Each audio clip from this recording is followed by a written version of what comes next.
اعوذ باللہ من الشیطان الرجیم بسم اللہ الرحمن الرحیم۔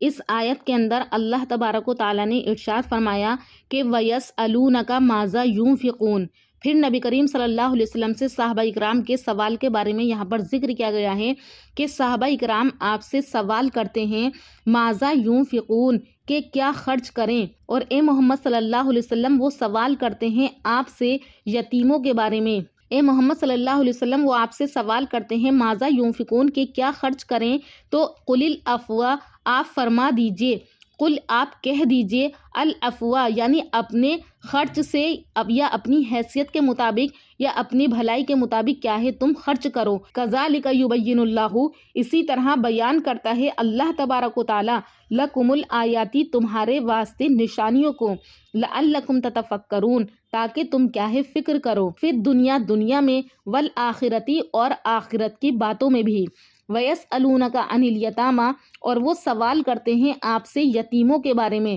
قل تو اے محمد صلی اللہ علیہ وسلم آپ ارشاد فرما دیجئے اصلاح کرنا لہم ان لوگوں کے لیے یعنی یتیموں کے لیے خیرن بہتر ہے، وَإِن تُخَالِطُوهُمْ اور اگر تم ملا لوگے ان کے مال کو اپنے مال کے ساتھ فَإِخْوَانُكُمْ تو وہ تمہارے بھائی ہیں، وَاللَّهُ يَعْلَمُ الْمُفْسِدَ اور اللہ تعالیٰ جانتا ہے المفسدہ خرابی کرنے والے کو من المصلحی اور اسی طرح سے اصلاح کرنے والے سنوارنے والے کو بھی کیا ہے اللہ تعالیٰ جانتا ہے۔ اللہ تعالیٰ سب کی نیتوں کو جانتا ہے۔ ولو شاء اللہ اور اگر اللہ تعالیٰ چاہتا لَأَعْنَتَكُمْ تو تم پر کیا ہے مشقت ڈالتا۔ ان اللہ عزیز الحکیم بے شک اللہ تبارک و تعالیٰ زبردست ہے اور تدبیر کرنے والا ہے۔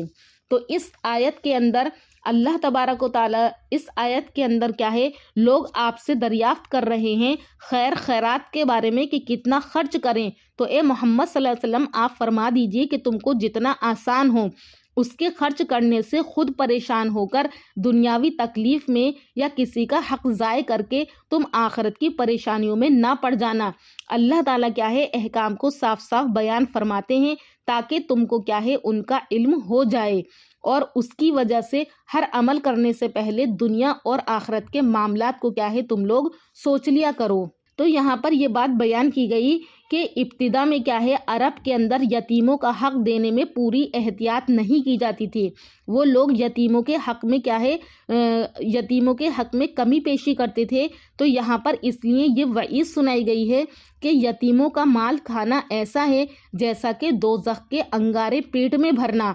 تو یہ سن کر سننے والے ڈر کے مارے اتنی احتیاط کرنے لگے کہ یتیموں کا کھانا بھی الگ پکواتے تھے اور ان کو الگ رکھتے تھے، اور اتفاقاً اگر ان کا کھانا بچ جاتا تھا تو وہ کھانا نہیں کھاتے تھے بلکہ یتیموں کا کھانا کیا ہے وہ سڑ کر جاتا تھا، کیونکہ اس کا استعمال نہ ان لوگوں کے لیے جائز تھا اور نہ یتیم کے مال کو صدقہ کر دینے کا ان لوگوں کو اختیار تھا۔ تو اس طرح سے ان لوگوں کو تکلیف ہوتی تھی کہ یتیم کا مال کیا ہے وہ خراب ہو کر جاتا ہے اور یتیم کا نقصان بھی ہوتا ہے۔ تو اس لیے ان لوگوں نے نبی کریم صلی اللہ علیہ وسلم سے عرض کیا کہ اس کے متعلق کیا ارشاد فرماتے ہیں آپ؟ تو اس وقت یہ آیت نازل ہوئی کہ یتیم بچوں کے بارے میں یعنی ان کا خرچ علیحدہ یا شامل رکھنے کے بارے میں یہ لوگ آپ سے پوچھتے ہیں، تو اے محمد صلی اللہ علیہ وسلم آپ فرما دیجئے کہ اصل مقصد ہمارا ان کے اموال کھانے کی ممانعت سے یہ ہے کہ ان کی مصلحت کو ضائع نہ کیا جائے، اور جب خرچ شامل رکھنے میں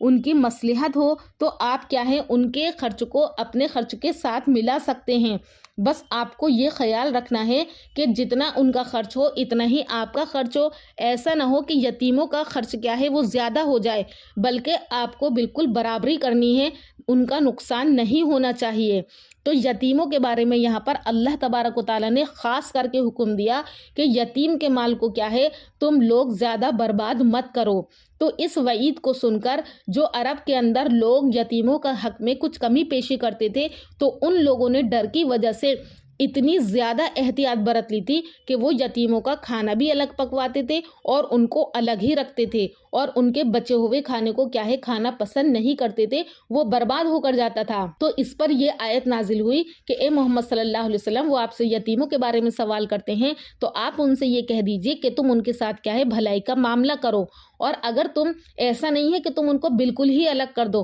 اگر تم ان کو اپنے ساتھ ملا لو گے تو وہ تمہارے دینی کیا ہیں بھائی ہیں، اور اللہ تعالیٰ تمہاری نیت سے بخوبی واقف ہے کہ تم ان کے ساتھ کیسا برتاؤ کرو گے، یعنی ان کے مال میں خرابی کرو گے یا پھر ان کے مال میں بہتری کو سوچو گے، اور اگر اللہ تعالیٰ چاہتا تو تمہارے اوپر مشقت ڈالتا اور تمہارے اوپر سخت سے سخت کیا ہے قانون کو لاگو کر دیتا، لیکن اللہ تعالیٰ نے ایسا نہیں کیا، کیونکہ اللہ تبارک و تعالیٰ کیا ہے عزیز حکیم، زبردست ہے، تدبیر کرنے والا ہے۔